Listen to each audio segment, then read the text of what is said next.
नमस्कार, मेरा नाम है डॉक्टर पूरू धमन और आज इस वीडियो में हम बात करने वाले हैं बोटॉक्स ट्रीटमेंट के बारे में कि एक पैरालिसिस पेशेंट जिसकी मसल्स में बहुत ज़्यादा स्टिफनेस है, जिसको डॉक्टर ने बोला है कि आप बोटॉक्स ट्रीटमेंट के बारे में एक बार ज़रूर सोचिए, क्या उसके लिए बोटॉक्स ट्रीटमेंट कैसा रहेगा, क्या वो परमानेंट है नहीं है, बोटॉक्स आखिर में होता क्या है, कैसे एक पैरालिसिस पेशेंट के अंदर वो हेल्प कर सकता है, ये सब कुछ हम जानने वाले हैं इस वीडियो के अंदर। क्योंकि हम बोटॉक्स ट्रीटमेंट के बारे में बात कर रहे हैं तो सबसे पहले आप सभी के लिए ज़रूरी हो जाता है कि थोड़ा सा बोटॉक्स के बारे में भी जान लो। ये जो बोटॉक्स होता है ये एक टाइप का पॉइजन होता है। ये वो पॉइजन होता है जो आपकी मांसपेशियों को पैरालाइज करता है। बोटॉक्स ट्रीटमेंट को सबसे पहले शुरुआत किया गया था आपके चेहरे की झुर्रियों को दूर करने के लिए। जब बुढ़ापा आता है तो झुर्रियाँ आती हैं, लाइंस आती हैं, उनको दूर करने के लिए इस ट्रीटमेंट के छोटे छोटे इंजेक्शंस आपकी फेस की मसल्स को दिए जाते हैं। जब आपकी फेस की मसल्स रिलैक्स हो जाती हैं, पैरालाइज हो जाती हैं तो रिंकल्स भी दूर हो जाते हैं, स्किन एकदम फ्लैट हो जाती है। इसी ट्रीटमेंट का यूज़ एक पैरालिसिस पेशेंट में भी किया जाता है। उसको कैसे यूज़ किया है मैं आपको समझाता हूँ। ये जो बोटॉक्स ट्रीटमेंट होता है इसके इंजेक्शंस आपके पैरालाइज मसल्स को दिए जाते हैं। मान लो मेरा ये हाथ पैरालाइज है, इसलिए बहुत ज़्यादा स्टिफनेस है, तो अब यहाँ पर हम जब इंजेक्शंस देंगे तो क्या होगा कि यहाँ की मांसपेशियाँ एकदम रिलैक्स हो जाएंगी और हाथ नीचे की तरफ आ जाएगा। क्योंकि ये पैरालिसिस जो हमने इंजेक्शन दे के बोटॉक्स का ट्रीटमेंट देके इसको पैरालाइज किया और जो पैरालिसिस आपको ऑलरेडी है, इन दोनों के अंदर फर्क है और बहुत बड़ा फर्क है। मैं आपको समझाता हूँ। आपके ब्रेन में जब क्लॉट आया या ब्रेन हैमरेज हुआ, उसकी वजह से आपका ब्रेन पैरालाइज्ड हुआ और आपके हाथ पैर को कंट्रोल करने की ताकत उसकी चली गई। मगर जब आप बोटॉक्स इंजेक्शन लेते हैं तो क्या होता है कि आपकी मसल पैरालाइज होती हैं और मसल पैरालाइज होने पर क्या होता है कि अगर आपके ब्रेन का सिग्नल आ भी रहा है, आपका को पैरालिसिस नहीं भी है, एक हेल्दी पर्सन मैं हूँ, मेरा हाथ ठीक ठाक काम करता है, मैं यहाँ पे इंजेक्शन ले लेता हूँ तो मेरा हाथ काम ही नहीं कर पाएगा, उठ ही नहीं पाएगा मसल्स में, चाहे मेरा ब्रेन बिल्कुल ठीक है तो भी नहीं कर पाएगा। तो ये सबसे बड़ा फर्क होता है दोनों टाइप के पैरालिसिस के अंदर कि बोटॉक्स है वो आपकी मसल्स को पैरालाइज करती है और जो आपको ऑलरेडी है वो आपको ब्रेन का पैरालिसिस है कि ब्रेन आपका ढंग से काम नहीं कर पाता, जिसकी वजह से वो आपकी हाथ पैर की मांसपेशियों को चला नहीं पाता। तो अगर आप इसकी मेजर डिफरेंस को समझ गए तो अब हम आपको समझाता हूँ कि ये जो स्टिफनेस आपके हाथ पैर में आप महसूस कर रहे हैं ये आई कैसे, क्यों आई, किस वजह से है। तो अगर हम चाहते हैं कि हम स्टिफनेस को समझें तो हमें थोड़ा सा और डीप जाना पड़ेगा अपने ब्रेन में और इस ब्रेन स्ट्रोक को समझना पड़ेगा। जब किसी के ब्रेन के अंदर स्ट्रोक पड़ता है, ब्रेन हैमरेज होता है, क्लॉट आता है, तो दिमाग का एक बहुत हिस्सा काम करना बंद कर देता है और जो हमारा दिमाग होता है हमारी हर छोटी बड़ी चीज़ों को कंट्रोल कर रहा होता है, मेरी मांसपेशियों को कंट्रोल कर रहा होता है, मेरी बोलने की क्षमता को कंट्रोल कर रहा होता है, मेरी याददाश्त को कंट्रोल कर रहा होता है। और जैसे ही उसका कंट्रोल अपनी मांसपेशियों से चला जाता है तो हमारी जो मसल्स होती हैं वो अपनी डिफेंसिव पोजीशन यानी कॉन्ट्रैक्ट कर जाती हैं, टाइट हो जाती हैं, बिल्कुल एकदम अकड़ जाती हैं। तो अक्सर डॉक्टर इसको रिलैक्स करने के लिए, टेम्परेरी आराम देने के लिए आपको बोटॉक्स ट्रीटमेंट बताते हैं और बहुत साफ तरीके से बताते हैं कि ये ट्रीटमेंट परमानेंट नहीं है, ये आपकी मसल्स को ठीक नहीं कर पाएगा, उसे चला नहीं पाएगा। तो अगर एक पैरालिसिस का पेशेंट अब बोटॉक्स ट्रीटमेंट लेता भी है, इंजेक्शन लगवाता भी है, उसका हाथ तो सीधा हो जाता है, हाथ नीचे की तरफ आ जाएगा, मुट्ठी भी खुल जाएगी, मगर वो काम करने लायक नहीं होता क्योंकि उसका ब्रेन भी पैरालाइज्ड होता है और उसकी हाथ की मसल भी पैरालाइज्ड होती हैं। सिर्फ फर्क इतना आता है कि हाथ जो पहले ऊपर था वो बस नीचे हो जाता है। क्योंकि बोटॉक्स परमानेंट नहीं होता, टेम्परेरी ट्रीटमेंट होता है, इसलिए आप क्या देखते हैं कि वो जो हाथ सीधा हुआ था कुछ टाइम में धीरे धीरे धीरे धीरे वापस अपने डिफेंसिव पोजीशन में आ जाता है। तो अगर हम इस स्टिफनेस को परमानेंट दूर करना चाहते हैं तो उसका परमानेंट इलाज हमें चाहिए होता है। और दिक्कत क्यों आई थी? क्योंकि आपके ब्रेन में नुकसान हुआ था, ब्रेन की कनेक्टिविटी गई। तो जब तक ये इसको कंट्रोल करना दोबारा से शुरू नहीं करेगा ये हाथ नीचे नहीं आ पाता। और इसको करने के लिए, ब्रेन और मसल्स की कनेक्टिविटी बनाने के लिए आपको ज़रूरत पड़ती है अपनी दोबारा से पास्ट में जाने की। जब आपको ब्रेन स्ट्रोक हुआ था, जब खून का थक्का आया था, जब ब्रेन हैमरेज हुआ था, उस कंडीशन को याद करो। आप बिल्कुल बेड पे होते हो, आपसे उठा भी नहीं जाता, करवट भी नहीं ली जाती, मगर 6 महीने, उस स्ट्रोक के पड़ने के बाद 6 महीने के अंदर आप धीरे धीरे चलना भी शुरू कर देते हो, आपका हाथ भी चलना शुरू कर देता है, आप पैर से चलना भी शुरू कर देते हो, आपकी दिक्कत काफ़ी हद तक दूर हो जाती है। दिक्कत कब आती है? दिक्कत आती है उस 6 महीने ख़त्म होने के बाद शुरू होती है, जब आपके पास जो ठीक होने की क्षमता है वो चली जाती है, क्योंकि पेशेंट फिजियोथेरेपी कई कई सालों से करवा रहे होते हैं, कई कई सालों से वो अपना सेराजम ले रहे होंगे, अपनी एक्यूप्रेशर करवा रहे होंगे, बट उनमें इम्प्रूवमेंट नहीं आ पा रही होती, क्योंकि उसके पीछे एक बहुत छोटा सा ज्ञान है कि आपने मांसपेशियों पे काम किया, फिजियोथेरेपी करवाई, हाथ पे करवाई, बोटॉक्स करवाया, हाथ पे करवाया, और दिक्कत कहाँ आई थी? ब्रेन में। और ब्रेन का आपने क्या किया? कुछ नहीं किया।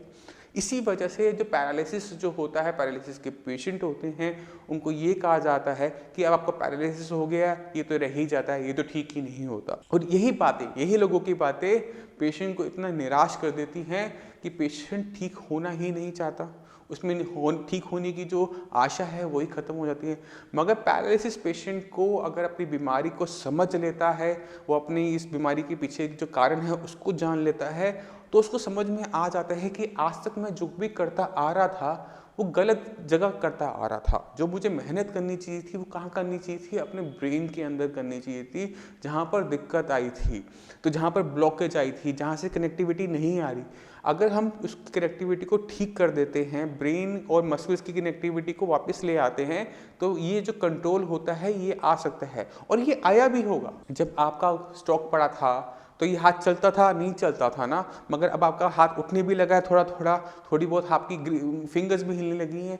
ये क्यों हुई पता है आपको? क्योंकि आपकी जो कनेक्टिविटी थी वो आई है, वो कनेक्शन बना है, मगर वो कनेक्शन पूरा नहीं बना, सही तरीके से नहीं बना, सही तरीके से उसका ट्रीटमेंट नहीं मिला, इसलिए आप उससे अभी काम करने लायक नहीं बन पाए। यहीं पर आपकी मदद करता है साइंस संजीवनी, क्योंकि साइंस संजीवनी आपकी बीमारी को बहुत अच्छी तरीके से अंडरस्टैंड करते हैं। साइंस संजीवनी के डॉक्टर्स जानते हैं कि पैरालिसिस किस वजह से आपको हुआ है, इसलिए सही जगह पे काम करने से आपकी जो कनेक्टिविटी है ब्रेन की और मसल्स की वापस लाई जाती है। तो अगर आप पैरालिसिस पेशेंट के अंदर कनेक्टिविटी को लाना चाहते हैं, स्टिफनेस को दूर करना चाहते हैं, तो एक बहुत सिंपल सी चीज़ है कि आप समझो कि आपके ब्रेन के अंदर जो नुकसान हुआ है उसकी भरपाई आपने आज से शुरू करनी है। और इस भरपाई को शुरू करने के लिए आपको ब्रेन को समझना पड़ता है, क्योंकि काम तो आपने उसी से लेना है। जो हमारा दिमाग है वो कोशिकाओं का बना है और हर एक हिस्सा एक काम को करता है, मगर जब आपके ब्रेन के अंदर क्लॉट आ गया, ब्रेन हैमरेज हो गया, तो एक छोटा सा हिस्सा काम करना बंद कर दिया और आप देखते हो कि आपका हाथ पैर चला गया। अब क्या होता है कि ब्रेन कुछ हद तक इसको रिकवरी करता है, ब्रेन अल्टरनेट पाथवेज यूज़ करता है, अल्टरनेट पाथवेज को यूज़ कर कर दोबारा से कनेक्टिविटी कुछ हद तक तो पा लेता है। अब हम क्या करते हैं, हम जो साइंस संजीवनी में मेडिसिन देते हैं वो आपके नर्वस सिस्टम पर काम करती है, आपके ब्रेन लेवल पर काम करती है, और ये जो कनेक्टिविटी होती है इसको सुधारने में आपकी ब्रेन की मदद करती है। और जैसे ही कनेक्टिविटी सुधरनी शुरू हो जाती है, आपके हाथ में जो स्टिफनेस है, पैर में जो स्टिफनेस है वो खुलनी शुरू हो जाती है, हाथ पैर रिलैक्स होने शुरू हो जाते हैं, हाथ पैर में मूवमेंट आनी शुरू हो जाती है। जो आपकी स्पीच स्लर्ड है, जो आप साफ बोल नहीं पाते, अटकते हैं, या फिर याददाश्त जो आपकी है वो दिक्कत हो रही है, या जो पेशेंट का बहुत ज़्यादा गुस्सा होता है, चिड़चिड़ापन होता है, वो रिलैक्स होना शुरू होता है। और क्या आपको देखने को मिलता है कि पेशेंट की मूवमेंट्स में आराम मिलना शुरू हुआ। मेडिसिन हमने दी ब्रेन की, और आपको चेंजेस नज़र आते हैं पेशेंट के बिहेवियर में, उसके हाथ पैर की कनेक्टिविटी में, हाथ पैर की मूवमेंट में। क्यों? क्योंकि दिक्कत जहाँ थी वहीं पर ट्रीटमेंट हुआ, और जैसे ही पेशेंट की कनेक्टिविटी आनी शुरू होती है, पेशेंट की मूवमेंट आनी शुरू होती है, पेशेंट में एक आशा आ जाती है कि हाँ, मैं यहाँ बिल्कुल जीरो था, जीरो से मैं 2 पर आया, 3 पर आया, अब मैं इसे आगे ठीक कर लूँगा। इसके लिए ब्रेन को 2 चीज़ों की ज़रूरत है। पहला है जो हीलिंग प्रोसेस चल रहा था उसको चलते रहने का। जो 6 महीने में आप में सुधार हुआ स्ट्रोक पड़ने के बाद, अगर वही आपका जो हीलिंग प्रोसेस है वो चलता रहे तो ब्रेन बहुत अच्छी रिकवरी दिखा देता है। उसके बाद क्योंकि दिमाग के नए हिस्से काम कर रहे होते हैं, नया एक सेंटर काम कर रहा होता है, ब्रेन अपना जो काम होता है दूसरे हिस्सों को बांट देता है, क्योंकि ये हिस्सा कभी पहले इस काम को नहीं किया, तो उसको साधना पड़ता है, उसको सिखाना पड़ता है, और सिखाने के लिए हमें क्या करना पड़ता है? रिपीटिशन। इसे हम रिपीटिशन भी बोलते हैं, इसको हम ब्रेन की प्रोग्रामिंग भी बोलते हैं। यानी अगर आप अपने पैर से चलना चाहते हैं, साइंस इंजीनियरिंग का ट्रीटमेंट आपने स्टार्ट कर दिया, मेडिसिन आपने खानी शुरू कर दी, और अपने अंदर चेंजेस देखना चाहते हैं, तो आपको एक काम करना है, चलना है, बस चलता है।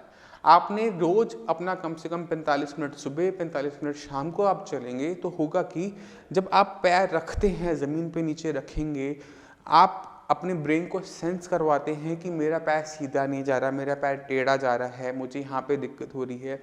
ब्रेन अपनी कनेक्टिविटी में वो चेंजेस करना शुरू करता है जिससे वो उस चीज़ को कंप्लीट कर सके, जो कमियाँ रह गई हैं उसको पूरा कर सके।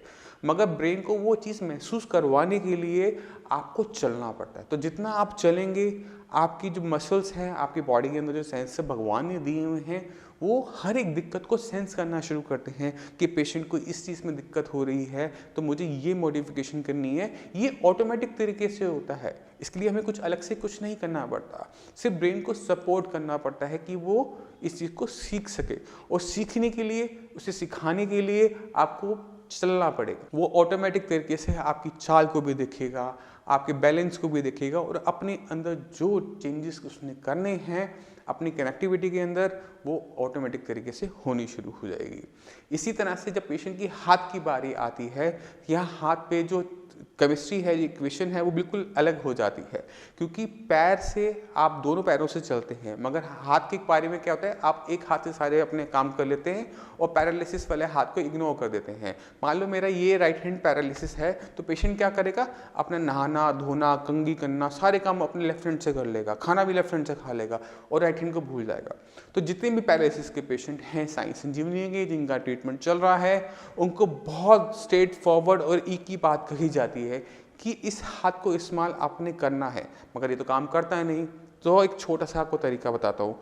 आपने अपने उल्टे हाथ से, ये जो आपका हाथ ठीक है, सीधा हाथ हो चाहे उल्टा हाथ हो, अपने पैरालिसिस वाले हाथ की मदद करनी है। मदद क्या करनी है, आपने कोई भी काम एक हाथ से नहीं करना, आप दोनों हाथ से काम करने की कोशिश करो। अगर आपका हाथ थोड़ा बहुत उठता है, सामान तक चला जाता है, तो अपनी उंगलियां खोल कर उसको पकड़ना, दूसरे हाथ से उसकी मदद करना कि हाँ पकड़ो इसको ऐसे पकड़ो, और जब वो पकड़ता है उसको एक जगह से दूसरी जगह लेके जाना। अगर आप नहा रहे हो तो दोनों चीज़ों से उसको चीज़ को पकड़ना और इस्तेमाल करना। ये इसलिए कर रहे होते हैं क्योंकि आपका दिमाग उस चीज़ को सेंस करना शुरू कर देता है कि मेरे इस हाथ में दिक्कत है, ये ढंग से काम नहीं कर पा रहा, मैं सही तरीके से खाना नहीं खा पा रहा, मैं सही तरीके से नहा नहीं पा रहा, मैं सही तरीके से कपड़े नहीं पहन पा रहा, मैं चीज़ों को रिमोट को नहीं चला पा रहा। वो उसको सेंस करेगा, उसे पता लगेगा कि हाँ मेरे में ये कमी है। अगर आप दूसरे हाथ से सारे काम करते रहोगे, ब्रेन उस चीज़ को सेंस नहीं करता, उसे इग्नोर कर देता है, क्योंकि उसके पास एक सिंपल सा एक रूल है कि अपनी एनर्जी को कंजर्व करो। एनर्जी को कंजर्व करने का जो ब्रेन का जो होता है, वो सबसे ऊपर रखा जाता है। वो क्या करता है कि हर काम में जो छोटा शॉर्टकट होता है उसको पकड़ने की कोशिश करता है। सारे काम मैं उल्टे हाथ से कर लूँगा, सही वाले हाथ से कर लूँगा, इसको इग्नोर कर दो। मगर जब आप उस पर जोर डालते हो, उसको आप ये बताते हो कि नहीं ये भी तेरा हाथ है, इससे तू चीज़ों को नहीं पकड़ पा रहा, तो उसको वो चीज़ समझ में आनी शुरू होती है। थोड़ी लेट से समझ में आती है, मगर वो आनी शुरू हो जाती है। जैसे पैरालिसिस पेशेंट को ये बहुत देर से समझ में आती है कि दिक्कत उसके हाथ पैर में नहीं, उसके ब्रेन में है। उसी तरह से ब्रेन को ये समझाना कि आप दोनों हाथों को इस्तेमाल करना है, एक हाथ को इस्तेमाल नहीं करना, और इस हाथ में क्या दिक्कत महसूस हो रही है उसको जो ठीक करना है वो करना शुरू करता है। और साइंस संजीवनी के ट्रीटमेंट और साइंस संजीवनी जो पेशेंट को गाइड करता है, जो डॉक्टर्स गाइड करते हैं, उसकी हेल्प से पेशेंट के अंदर चेंजेस 100% आते हैं। पहले महीने में आपको वो चेंजेस नज़र आने शुरू हो जाते हैं जो आपको कई सालों में नज़र नहीं आए। पेशेंट वो भी आते हैं जिनको 10 साल पुराना पैरालिसिस होता है, 20 साल पुराना पैरालिसिस होता है, और उनके अंदर पहले महीने के अंदर उनके चलने में, हाथ उठाने में चेंजेस नज़र आ जाने शुरू हो जाते हैं। क्यों? क्योंकि जो ट्रीटमेंट अब स्टार्ट हुआ उनकी मसल्स का ना होकर उनकी ब्रेन का हुआ। ब्रेन को हमने ट्रेनिंग देनी शुरू की, ब्रेन को ठीक करना शुरू किया, जहाँ पर आपका क्लॉट आया था, जहाँ पे ब्रेन हैमरेज हुआ था। तो अगर आप पैरालिसिस के पेशेंट हो, आपको अपने हाथ पैर में स्टिफनेस नज़र आती है, डॉक्टर आपको बोल चुका है कि आप इसका बोटॉक्स करवा लो, तो एक बार ज़रूर सोचना, अपने मन के अंदर कुछ सवाल ज़रूर लेकर आना। क्या ये ट्रीटमेंट परमानेंट है? क्या ये ट्रीटमेंट सही है? क्या मैं इसको पूरी ज़िंदगी भर करवा पाऊँगा? अगर ये सब चीज़ें आपको महसूस होती हैं, सही महसूस होती हैं, तो ज़रूर आप बोटॉक्स ट्रीटमेंट करवाओ। मगर एक चीज़ का याद रखना, बोटॉक्स ट्रीटमेंट से आपका हाथ सीधा ज़रूर हो जाएगा बट वो काम नहीं करेगा। अगर डॉक्टर कह रहा है उसे एक बार ज़रूर पूछो, क्या मेरे से हाथ को काम करने की क्षमता आ जाएगी? क्या मेरा पैर दोबारा से चलना शुरू कर देगा? क्या जो मैं काम नहीं कर पाता अपनी उंगली चलाने का, क्या वो चल पाएगा? अगर डॉक्टर आपको कह दे कि बोटॉक्स ट्रीटमेंट करवाने से आपकी काम करने की क्षमता आ जाएगी तो आप करवा लो, बिल्कुल आप करवाओ। अगर वो नहीं आती तो एक बार ज़रूर सोचना कि आपको अपने ब्रेन की और मसल्स की कनेक्टिविटी चाहिए, ना कि आपको अपने हाथ की मसल्स को पैरालाइज करना है सिर्फ हाथ की स्टिफनेस को दूर करने के लिए। तो इस चीज़ को बहुत ज़्यादा क्लियर रखो, अपने आप से सवाल करो, और जब आप अपने आप से सवाल करोगे आपको उसका आंसर अपने अंदर से ज़रूर मिलेगा। तो मैं उम्मीद करता हूँ ये वीडियो आपको बोटॉक्स ट्रीटमेंट को समझने में, अपने ब्रेन को समझने में, पैरालिसिस बीमारी को समझने में, ब्रेन स्ट्रोक को समझने में आपकी हेल्प करेगा। फिर भी आपके माइंड में कोई भी डाउट हो, कुछ भी पूछना चाहते हो, तो नीचे दिए हुए नंबर पर कॉल कर आप हमारे डॉक्टर से बात कर सकते हैं। आप हमारे क्लिनिक पे विजिट करके मुझसे अपॉइंटमेंट लेकर आप अपनी दिक्कत हमें बता सकते हैं। पैरालिसिस को हम आपकी ठीक करने में आपकी पूरी हेल्प करेंगे।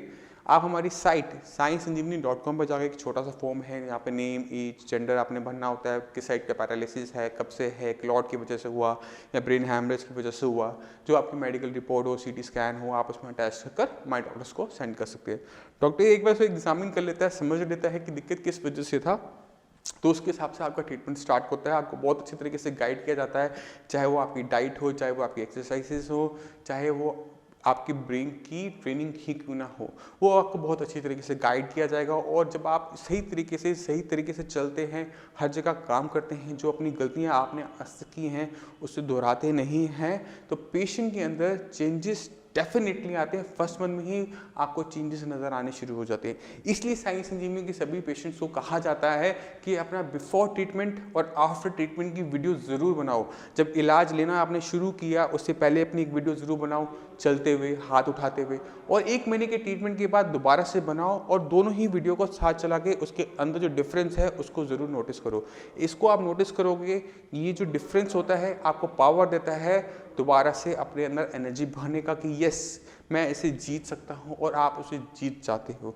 तो मैं उम्मीद करता हूं ये वीडियो आपको बहुत हेल्प करने वाली है बोटॉक्स ट्रीटमेंट के बारे में, डिसीजन लेने में, पैरालिसिस को समझने में, अपने स्टिफनेस को दूर करने में।